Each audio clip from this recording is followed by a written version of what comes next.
lives next door to me is rich as rich can be, and through his wealth, as you will see, he missed his golden opportunity. Miser, miser, counting gold, what you gonna do when you grow old? Miser, miser, kids all say, that old man will give a dime away. Miser, miser, you're getting worse, now shake all the monks from out of your purse. Miser, miser, take a chance, spend a few coppers, 100 pence. Bye, bye, Shylock, bye, you'll be richer by and by. My, just you try, then the gold won't pass you by. Miser, miser, growing old, never took advice when you were told. Miser, miser, it's too late, someone else is knocking at your gate. Miser, miser, why don't you stop counting your silly old gold?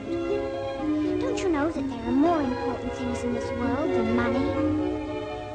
Why don't you go out and see a movie? See Mickey Mouse. Yes, that's right. That'd make you laugh. And you'd be quite nice looking if you smiled. And maybe some pretty girl would smile back. And next thing you know, you'd be knocking at a door with a bunch of flowers and... Ah, but what's the use? Bye, bye, Charlotte, bye. You'll be richer by and by.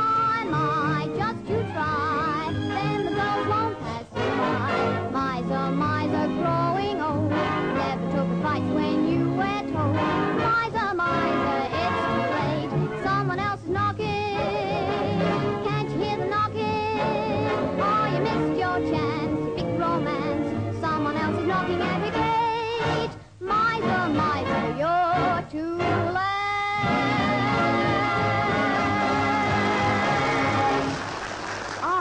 As your commander, feel very embarrassed at having to admit that my vocabulary is too inadequate and unsophisticated for the task of announcing the last item in this program. But I can and will say, ladies and gentlemen, song without very many words.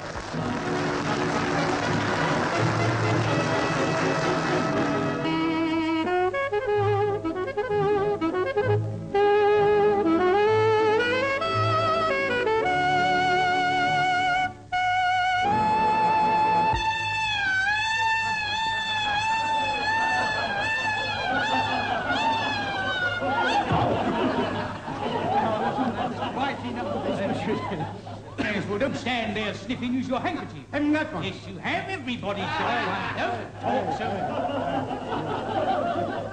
And now, Freddie, I've had a special request to play a violin solo. No, fiddle, yes, yes. and I want you to accompany me. I come with you, All right? Now, on the first one, rather slow. Out! Oh, I need the piano.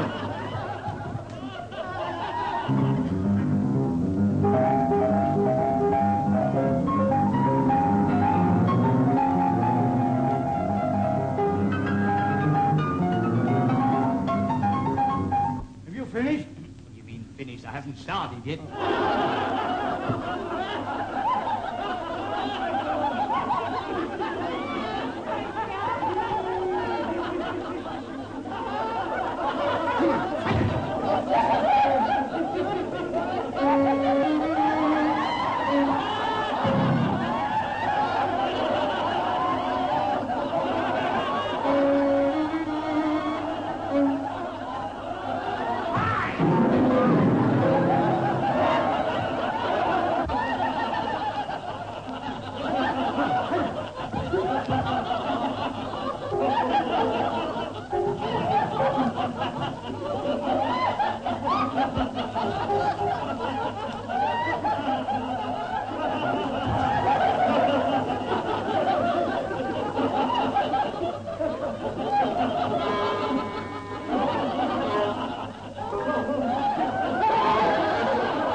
Network in.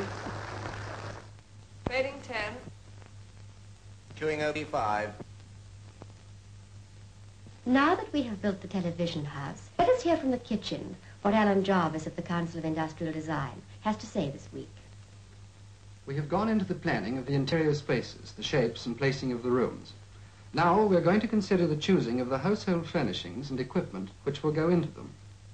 You will remember that this house has been planned to suit the needs of a young couple with 2 children who are too young to go to school. The combined kitchen and day nursery enables the mother to keep an eye on the children while she does her work. We will choose each of the everyday things so that they will work well, but at the same time we also want to be sure of getting things which will give lasting pleasure. With china, for example, there is such a great deal to choose from that we're going to look through catalogues first to decide, before we go shopping, whether we want simple or fancy shapes, decorated or plain surfaces, bright or subdued colors, and so on. But remember that while catalogues are all very well, the final choice must be made after actually handling the crockery.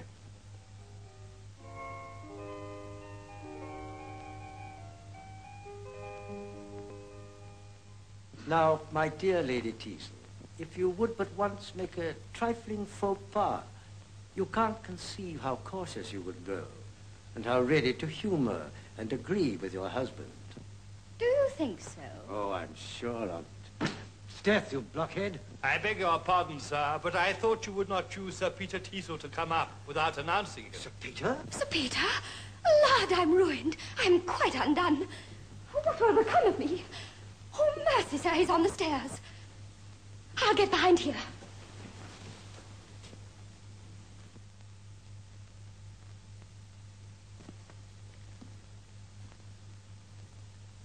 Aye, ever improving himself.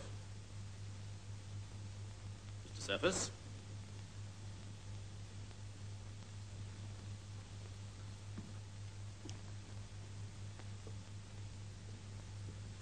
Mr. Cephas? Oh, my dear Sir Peter, I beg your pardon. I was dozing over a stupid book. I'm much obliged to you for this call. You haven't been here, I believe, since I fitted up this room. It is very neat indeed. And you can make even your screen a source of knowledge. Hung, I perceive, with maps. Oh, yes. I find great use in that screen.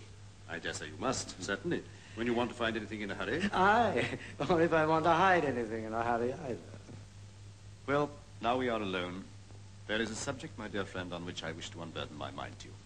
A matter of great moment to my peace. In short, my good friend, Lady Teasel's conduct of late has made me very unhappy. Indeed, I'm very sorry to hear it. Yes, 'tis but too plain she's not the least regard for me. But what is worse, I have pretty good authority to suppose she has formed an attachment to another. Indeed, you astonish me. Yes, and between ourselves, I think I have discovered the person. How? You alarm me exceedingly. Ah, my dear friend, I knew you would sympathize with me. Believe me, Sir Peter, such a discovery would hurt me as much as it would you. I'm convinced of it. Ah, it is a happiness to have a friend we can trust, even with one's family secrets. And have you no guess who I mean? I haven't the most distant idea. What say you to Charles? My brother? Oh, impossible. Your brother, sir, is speaking to a gentleman in the street and says he knows you are within. Well, well, let him up.